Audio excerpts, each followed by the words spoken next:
शलोम और आलिन के साथ इज़राइल में आपका फिर से स्वागत है और आप सभी का बाइबली की यारमूत में बहुत बहुत स्वागत है। वो शहर जिसने परमेश्वर के वचन की पूर्ति को रोकने की कोशिश की थी। आइए हम इसकी किलेबंदी, महलों, इसकी संपत्ति को जानेंगे, लेकिन साथ ही ये भी देखेंगे कि इस शहर के साथ क्या हुआ और कैसे उन्होंने लगभग बाइबल की कहानी को बदल दिया था। और आज की इस यात्रा में मेरे साथ चलने के लिए हमारे पास एक बहुत ही खास मेहमान है। सभी लोग डॉक्टर जॉर्ज को शलोम कहें। शलोम मेरी बेटी, शलोम एलिन, शलोम दोस्तों। तुम्हारे साथ यात्रा करना मेरे लिए संतोषजनक है। तो अगर आप सब तैयार हैं तो चलिए शुरू करते हैं।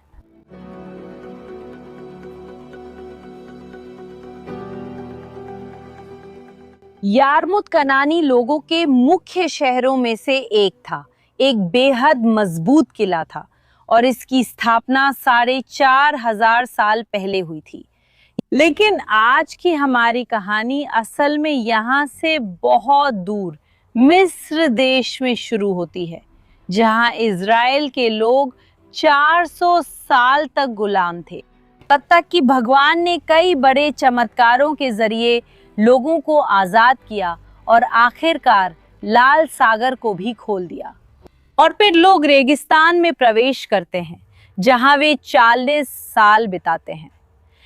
और फिर आखिरकार वो समय आता है जब वे प्रतिज्ञात भूमि में प्रवेश करते हैं, जब वे उसे जीतते हैं। और यही नाम है प्रतिज्ञात, क्योंकि परमेश्वर ने अब्राहम, इसहाक और याकूब और उनकी संतानों से वादा किया था कि वो उन्हें कनान की भूमि देगा। और ये वादा बाइबल में कई बार दोहराया गया है।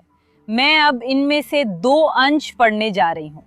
लूत के अलग हो जाने के बाद प्रभु ने अब्राहम से कहा, जहां तुम हो वहां से उत्तर, दक्षिण, पूर्व और पश्चिम की ओर देखो। जो सारी जमीन तुम देख रहे हो वो मैं तुम्हें और तुम्हारी संतान को हमेशा के लिए दूंगा। मैं अपने और तुम्हारे बीच और तुम्हारे बाद तुम्हारी संतानों के बीच उनकी सभी पीढ़ियों में अपनी वाचा स्थापित करूंगा। यह एक सदा रहने वाली वाचा होगी, ताकि मैं तुम्हारा और तुम्हारे बाद तुम्हारी संतानों का परमेश्वर बन सकूं। और मैं तुम्हें और तुम्हारे बाद तुम्हारी संतानों को तुम्हारे प्रवास की भूमि यानी कनान देश की सारी भूमि सदा के लिए स्वामित्व के रूप में दूंगा और मैं उनका परमेश्वर बनूंगा। लेकिन उस समय बहुत से लोग इस वादे पर शक करते थे और मूसा 12 जासूसों को यानी इज़राइल की हर एक गोत्र से एक एक जासूस को चुनते हैं और वे सब कनान देश में प्रवेश करते हैं देखने के लिए। और वे 40 दिन बाद लौटते हैं और वे सब लोगों को बताते हैं कि उन्होंने देखा कि ये एक उपजाऊ भूमि है, ये एक अच्छी भूमि है। यहाँ तक कि वे हेब्रोन क्षेत्र से लाए गए बड़े बड़े अंगूरों के गुच्छे भी लाते हैं। लेकिन अच्छी खबरों के साथ साथ वे चिंताजनक खबरें भी लाते हैं। वे बताते हैं कि इस धरती पर पहले से ही लोग रहते थे और ये लोग बेहद ताकतवर, विशाल और किलेबंद शहरों वाले थे। सुनो इज़राइल, तुम लोग यर्दन नदी पार करने जा रहे हो ताकि तुमसे बड़ी और ताकतवर जातियों पर अधिकार कर सको। बड़े बड़े शहर जिनकी दीवारें आसमान तक ऊंची थी और जासूसों की रिपोर्ट सच थी। पुरातात्विक खुदाई में हमें कनानी नगर बहुत ही मजबूत किलेबंद मिले हैं। यहाँ यरमूत का उदाहरण देखिए। यरमूत में ये बड़ी दीवार थी और इसे लगभग 4,500 साल पहले बनाया गया था। मतलब जब यहोशू और जासूस उस देश में प्रवेश कर रहे थे, तब तक वो दीवार 1000 साल से भी ज्यादा पुरानी हो चुकी थी। और खुदाई के दौरान उस दीवार को उसके सबसे ऊंचे बिंदु पर पाया गया, जो 7 मीटर तक सुरक्षित थी। इसका मतलब दीवार 7 मीटर ऊंची नहीं थी, बल्कि उसमें से सिर्फ 7 मीटर हिस्सा बचा था। और सोचिए कि वो असल में कितनी विशाल और कितनी बड़ी रही होगी। वो 7 मीटर से कहीं ज्यादा थी। और न सिर्फ उसकी ऊंचाई प्रभावशाली है, बल्कि उसकी लंबाई भी। दीवार की लंबाई 1800 मीटर थी, यानी लगभग 2 किलोमीटर, और वो पूरे शहर को घेरती थी। सच में कुछ बहुत विशाल और प्रभावशाली था। और इसी तरह हम बेहतर समझ सकते हैं कि जासूसों ने और यहाँ तक कि खुद मोशे ने क्या कहा था। मोशे ने कहा था कि जिस जमीन में वे लोग प्रवेश करने वाले हैं, वहां आसमान तक ऊंची किलेबंद शहरें हैं। और एक ऐसे व्यक्ति के लिए जो रेगिस्तान से आया हो, वाकई में ये कुछ ऐसा लगता था जिसे भेदना और जीतना नामुमकिन था। और इसी वजह से 12 में से 10 जासूसों ने परमेश्वर के वचन पर शक किया। उन्हें लगता था कि वे कभी भी यरमूत और कनान के अन्य शहरों को जीत नहीं पाएंगे। और सिर्फ इतना ही नहीं, न सिर्फ उन्होंने शक किया, बल्कि उन्होंने लोगों को भी प्रभावित किया, और फिर लोग भी शक करने लगे।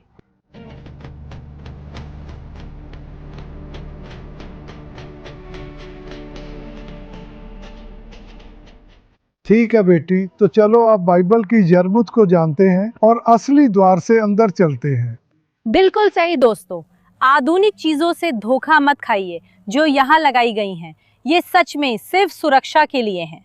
लेकिन जो पत्थर हम देखते हैं, चाहे वो रैंप हो, यहाँ की सारी चीजें, ये जो दीवार तक जाने वाली रैंप है, ये सब कुछ कांस्य युग की असली चीजें हैं।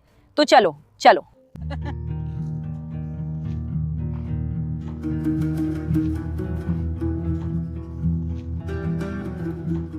क्या आपने इस प्रवेश द्वार में कुछ दिलचस्प देखा?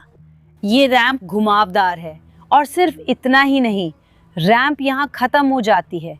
दरवाजा यहाँ नहीं है, दरवाजा साइड में है। और इसका एक सैन्य कारण है।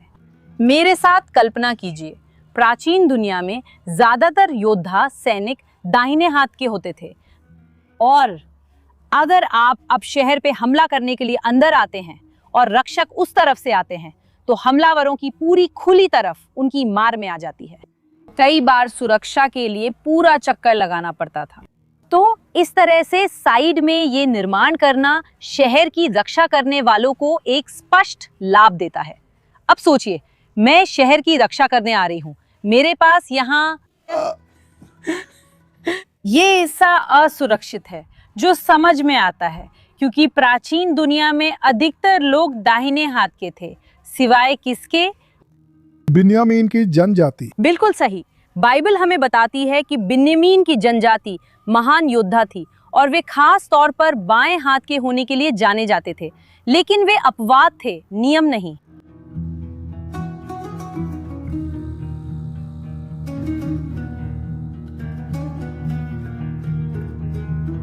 हमने अभी देखा कि यरमूत एक किलेबंद और बेहद मजबूत शहर था। और सिर्फ वही नहीं थी, पुरातात्विक खुदाई में यरीहो, यरूशलेम, अरमागेदोन, हाजोर और कई अन्य कनानी शहरों में भी विशाल दीवारें पाई गई हैं। और इन बड़े और किलेबंद शहरों को देखकर खुद इज़राइल के लोगों ने भी परमेश्वर के वचन पर संदेह किया।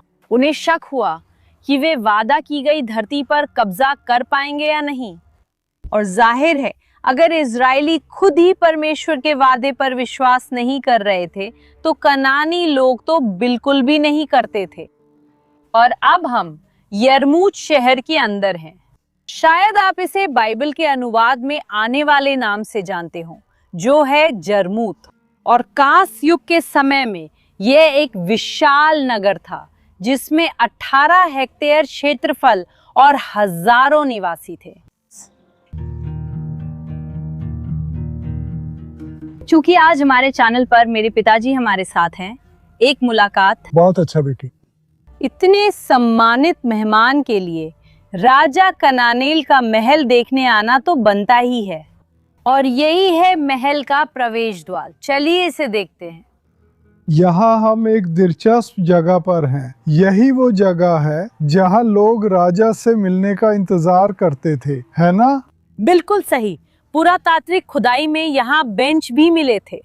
तो हम कह सकते हैं कि ये उन लोगों के लिए प्रतीक्षालय था जो राजा से मिलने का इंतजार कर रहे थे।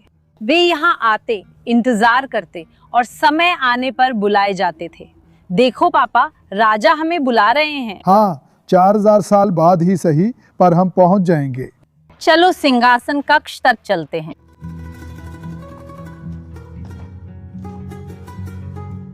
ये निसंदेह पूरे महल का सबसे महत्वपूर्ण कक्ष था।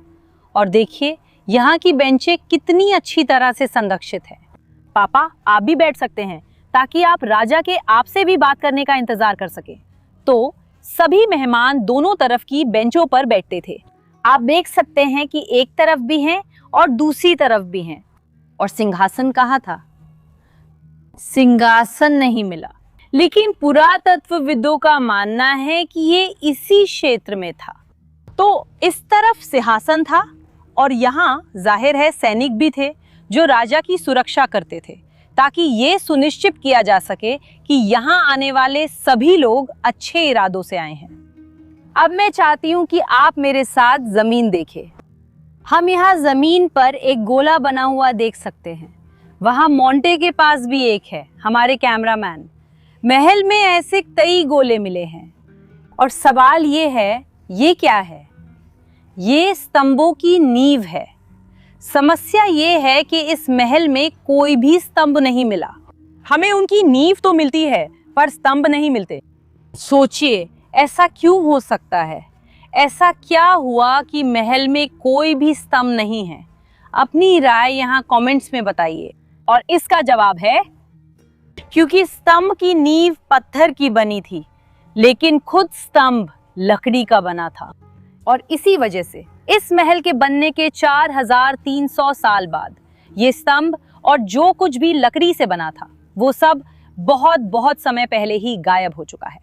लेकिन उस समय की कनानी निर्माण शैली ऐसी ही थी। उदाहरण के लिए राजा याबीन के महल में, जो हाजोर का राजा था, वहां भी स्तंभों की नींव और लकड़ी के अवशेष मिले, लेकिन खुद स्तंभ अब वहां नहीं थे। और एक आखिरी दिलचस्प बात, पलिश्ती लोग भी अपने मंदिरों में स्तंभ इसी तरह बनाना पसंद करते थे, यानी पत्थर की नींव और लकड़ी का स्तंभ। हाँ, अगर हम शिमशोन की कहानी पढ़ें तो वो 2 स्तंभों के बीच खड़ा था और वो गाजा के पलिश्ती मंदिर के स्तंभों को गिरा देता है और इस तरह अपनी जिंदगी और वहां मौजूद सभी पलिश्तियों का अंत कर देता है। जिन स्तंभों को वो गिराता है वे पत्थर के नहीं थे, जैसा कि हम आमतौर पर चित्रों और चित्रणों में देखते हैं, बल्कि असली स्तंभ लकड़ी के थे। तो यहाँ हमारे पास वे स्तंभ हैं, या जो उनसे बचा है, जो असल में सिर्फ उनकी नींव है। और पापा, क्या आपने राजा के साथ अपनी मुलाकात पूरी कर ली? आप जानते हैं, राजा देर से आ रहा है। वो आज भी नहीं आया। 4300 साल से लेट है। अब मुझे जाना चाहिए, है ना? मुझे लगता है हम अपनी सैर जारी रख सकते हैं और अब महल के अंदर भूल भुलैया में जाएंगे। बहुत बढ़िया, चलो चलते हैं। ये बहुत दिलचस्प है अलीने। यहाँ इस क्षेत्र में पुरातात्विक खुदाई में प्लेटें, खाने पीने का सामान, बड़े बड़े मटके मिले हैं, जो ये साबित करता है कि यहाँ राजशाही की बहुत सारी दावतें होती थी, है ना? बिल्कुल सही। शाही भोज यहीं आयोजित किए जाते थे और इसलिए शराब, बियर जैसी चीजें रखने के लिए मटकों की जरूरत होती थी, जो वे उस समय भी पीते थे। और साथ ही सभी मेहमानों को परोसने के लिए प्लेटों की भी जरूरत होती थी। मैंने आपसे एक भूल भुलैया का जिक्र किया था, कौन सी है ये? चलिए, जिस रास्ते पर हैं देखें। हम महल में दाखिल हुए, प्रतीक्षा कक्ष से गुजरे, सिंहासन कक्ष से गुजरे और अब राजा के क्षेत्र से भी गुजर रहे हैं। और उसके पीछे यहाँ कई कमरे हैं, लेकिन ये कमरे एक दूसरे से पूरी तरह जुड़े हुए नहीं हैं, बल्कि ये एक छोटी सी भूल भुलैया बनाते हैं जिसमें हम अब प्रवेश करने वाले हैं। पिछले कुछ महीनों में यहाँ की हरियाली काफी बढ़ गई है, लेकिन देखिए हम कहाँ हैं। ये एक बड़ा कमरा है, लेकिन इसमें सिर्फ एक छोटा सा प्रवेश द्वार है। यहाँ से छोटा रास्ता दूसरे कमरे में जाता है, पर वहां बाहर निकलने का कोई रास्ता नहीं है। तो अब दूसरी ओर भी मैं आपके साथ पूरा घूमती हूँ। वहाँ कई और कमरे भी हैं, लेकिन उन कमरों तक पहुँचने के लिए आपको छोटे छोटे रास्तों से होकर जाना पड़ता है। आपको कई बार घूमना पड़ता है, मतलब इसका डिजाइन ज्यादा समझ में नहीं आता। ये क्या था? जब पुरातत्वविद यहाँ पहुंचे तो उन्होंने बहुत सारे मटके पाए। एक बहुत बड़ी मात्रा में मटके रखे हुए थे, जिनमें ज्यादातर अनाज भरे हुए थे। ये खाने के लिए नहीं थे, जैसे हमने जश्न या रोजमर्रा के खाने की बात की थी। ये अनाज को स्टोर करने वाले मटके थे। क्योंकि हम अभी महल के खजाने में हैं और इसलिए यहाँ पहुंचने का रास्ता राजा के पीछे से है। मतलब कोई भी व्यक्ति राजा से मिले बिना खजाने तक नहीं पहुंच सकता था। और बात यह है कि उस समय की हम बात कर रहे हैं, ये इतना पुराना समय था, कांस्य युग का दौर, जब तक सिक्के अभी तक इजाद नहीं हुए थे। उस समय अगर किसी को कर चुकाना होता था तो वो सामान से चुकाते थे, खासकर अनाज से। और अब अगर राजा को अपने कर्मचारियों या अपने सैनिकों को वेतन देना होता था तो वो वेतन अनाज के रूप में देता था। तो कल्पना कीजिए कि ये यहाँ महल का खजाना है, लेकिन यहाँ बहुत सारी सिक्के, सोना और चांदी होने के बजाय यहाँ अनाज की बहुत बड़ी मात्रा थी। तो इस जगह को एक तरह से गोदाम कहा जा सकता है, लेकिन असल में ये उस समय की संपत्ति का भंडार था, जो कि अनाज था। क्योंकि अगर रोटी और खाना बनाने के लिए अनाज नहीं है तो लोग सचमुच भूखे रहते हैं और इससे विद्रोह होते थे। आमतौर पर इससे राजा का सिर उसके शरीर से अलग हो जाता था और इसलिए सुरक्षा की गारंटी यही थी कि पूरी जनता को खाना मिले। तो ये इलाका यहाँ यरमुत के कनानी महल का खजाना घर है।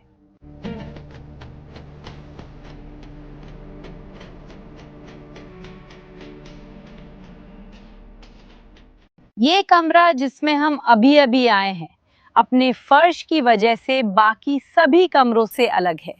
हाँ, अगर आप देखें दोस्तों, ये फर्श कोई आधुनिक पुनर्निर्माण नहीं है। ये फर्श कनानियों का असली है और ये नदी की पत्थरों से बना है। ये यहाँ की स्थानीय पत्थर नहीं है, बल्कि ये वे पत्थर हैं जो बहुत समय तक नदी में रहे और इसी वजह से ये गोल गोल हो गई हैं। उन्होंने इन्हें यहाँ लाकर फर्श को ढका, लेकिन उन्होंने खास तौर पर इस फर्श को इसी तरह की पत्थरों से क्यों ढका, जबकि बाकी कमरों में ऐसा नहीं किया? और इसका जवाब है, हमारे पास बिल्कुल भी अंदाजा नहीं है।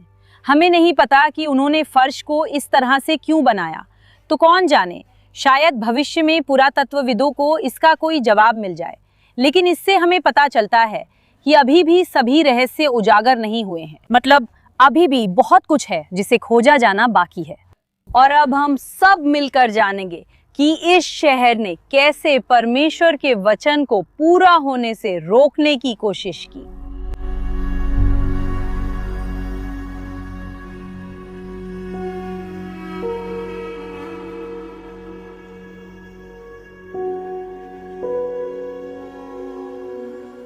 हमने देखा कि ये कनानी शहर कितना मजबूत, सुरक्षित, समृद्ध और विकसित था और उन्हें विश्वास नहीं था कि इज़राइल की प्रजा उन्हें हरा पाएगी। मतलब उन्हें परमेश्वर की इज़राइल की प्रजा के लिए दी गई प्रतिज्ञा, उसके वचन पर विश्वास नहीं था और वे यहाँ पर शांति से थे। लेकिन चीजें बहुत जल्दी बदलने लगी।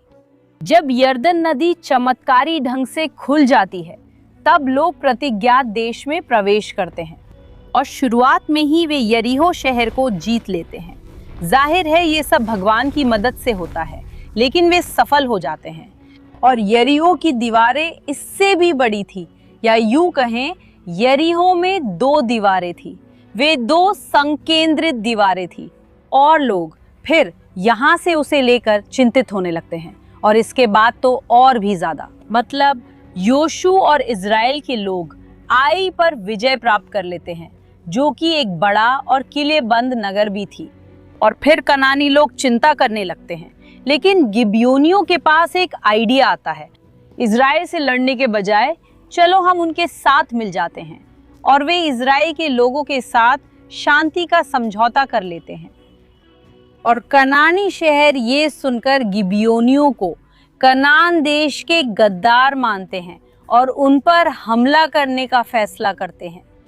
ऐसा हुआ कि अदोनी सेदेक जो यरूशलेम का राजा था, उसे पता चला कि यहोशू ने आई पर विजय पाई है और उसे पूरी तरह नष्ट कर दिया है। उसने आई और उसके राजा के साथ वही किया जो उसने यरीहो और उसके राजा के साथ किया था। और गिबियोन के लोगों ने इज़राइल के साथ शांति कर ली थी और वे उनके बीच रह रहे थे।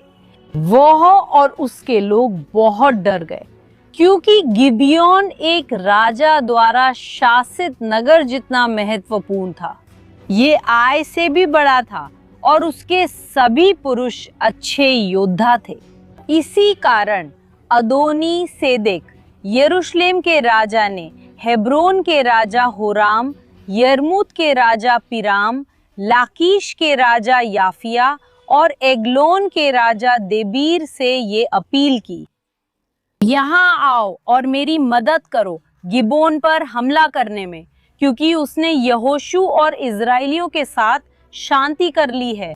यर्मूत के राजा पिराम अन्य एमोरी राजाओं के साथ मिलकर परमेश्वर के वचन को रोकने की कोशिश की। अब्राहम और उसकी संतान को वादा की गई भूमि उनके हाथों में जाने से रोकने की कोशिश की और उन्होंने हर संभव कोशिश की इज़राइल की प्रजा के खिलाफ सीधे युद्ध किया ताकि ऐसा ना हो सके। लेकिन अंत में परमेश्वर ने युद्धों में हुए कई चमत्कारों के माध्यम से अपनी प्रजा को प्रतिज्ञात भूमि में प्रवेश करने और उसे जीतने में सफल किया। और राजा पिराम, जिसने इतनी कड़ी लड़ाई लड़ी, जो अपनी अजेयता में विश्वास करता था, वो अपनी दीवारों, अपनी किलाबंदी पर परमेश्वर के वचन से ज्यादा विश्वास करता था। उसके साथ उसकी प्रजा और उसकी संतान के साथ क्या हुआ? वे बस इतिहास से गायब हो गए और आज हम यहाँ जो देखते हैं वे केवल पुरातात्विक अवशेष हैं। सोचिए, इस स्थान को ईसा मसीह के बाद 4वीं शताब्दी में छोड़ दिया गया था और तब से ये स्थान बस भुला दिया गया और केवल 1970 में यहाँ पुरातात्विक खुदाई शुरू हुई, जिसने स्थान की भौतिक भव्यता को फिर से खोजा। लेकिन मुझे लगता है कि यर्मूत हमारे लिए एक अच्छा स्मरण है कि हमें अपने पूरे विश्वास को खजानों, भौतिक संपत्ति, दीवारों और इमारतों में नहीं रखना चाहिए, क्योंकि जीत तो केवल भगवान ने ही दी थी। तब एमोरी के 5 राजा यरूशलेम, हेब्रोन, यर्मूत, लकीश और एग्लोन के राजा इकट्ठा हुए और अपनी सारी सेनाओं के साथ आए, गिबोन को घेर लिया और उस पर हमला किया। गिबियोनियों ने योशू को गिलगाल के शिविर में यह संदेश भेजा, अपने सेवकों को मत छोड़िए, जल्दी आइए, हमें बचाइए, हमारी मदद कीजिए, क्योंकि पहाड़ों में रहने वाले सभी एमोरी राजा हमारे खिलाफ इकट्ठा हो गए हैं। योशू अपने पूरे सैन्य दल और अपने सबसे अच्छे योद्धाओं के साथ गिलगाल से निकल पड़े और प्रभु ने योशू से कहा, इन राजाओं से मत डरना, मैं इन्हें तुम्हारे हाथों में कर दूंगा, उनमें से कोई भी तुम्हारा सामना नहीं कर पाएगा। गिलगाल से पूरी रात मार्च करने के बाद योशू ने उन्हें अचानक पकड़ लिया। प्रभु ने उन्हें इज़राइल के सामने घबरा दिया और गिबोन में पूरी तरह से हरा दिया। जब वे इज़राइल से भाग रहे थे, बेते होरोन से अजेका की ओर उतरते हुए प्रभु ने उन पर आकाश से बड़े बड़े ओले बरसाए, जिन्होंने इज़राइलियों की तलवारों से ज्यादा लोगों को मार डाला। जिस दिन प्रभु ने एमोरी लोगों को इज़राइलियों के हवाले किया, योशू ने इज़राइल की उपस्थिति में प्रभु से कहा, सूरज गिबोन पर रुक जा और तू ओ चांद अय्यालोन की घाटी पर ठहर जा। आशा है कि आपको आज का वीडियो पसंद आया होगा। और जिन लोगों को पसंद आया है वे लाइक पर क्लिक करना ना भूलें और चलिए मेरी बेटी अलीने की मदद करते हैं। तो दोस्तों, हम अगले हफ्ते मिलेंगे और आप सभी को एक बहुत ही शुभ रविवार की शुभकामनाएं। अलविदा दोस्तों।